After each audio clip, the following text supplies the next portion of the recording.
Hello అందరికీ, after long time అయితే video చేస్తున్నాను. మారేడుమిల్లి నుంచి భద్రాచలం వెళ్తూ ఉండగా దారిలో ఈ బ్యూటిఫుల్ లొకేషన్ అయితే కనిపించింది. అలాగే దారి మధ్యలో నాకు ఈ ఆర్గానిక్ ఐటమ్స్ అయితే కనిపించాయి. వీళ్ళకి చక్కగా రోడ్ సైడ్ ఇల్లు ఉండడం వల్ల ఇంటి బయట అయితే షాప్ పెట్టేసుకుని ఇలాగ రోడ్ సైడ్ అయితే అమ్మేస్తున్నారండి. ఇంకా నేనైతే ఒక్కొక్కటి కాస్ట్ అడుగుదామని అయితే రేట్లు అయితే అడుగుతున్నాను.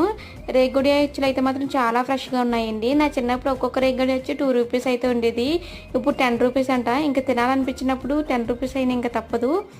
ఇంకా అలాగే రాజ్మా అయితే తీసుకున్నానండి, అలాగే రేగుడి అచ్చులు తీసుకున్నాను. చీపుర్లు కూడా బాగున్నాయి దళసరి కానీ, సో చీపుర్లు కూడా 2 అయితే తీసుకున్నాము. మీలో ఎంతమందికి రేగుడి అచ్చులు అంటే ఇష్టమో కామెంట్ సెక్షన్లో కామెంట్ చేసేయండి. అలాగే ఛానల్కి లైక్ చేసి సబ్స్క్రైబ్ చేసుకోండి.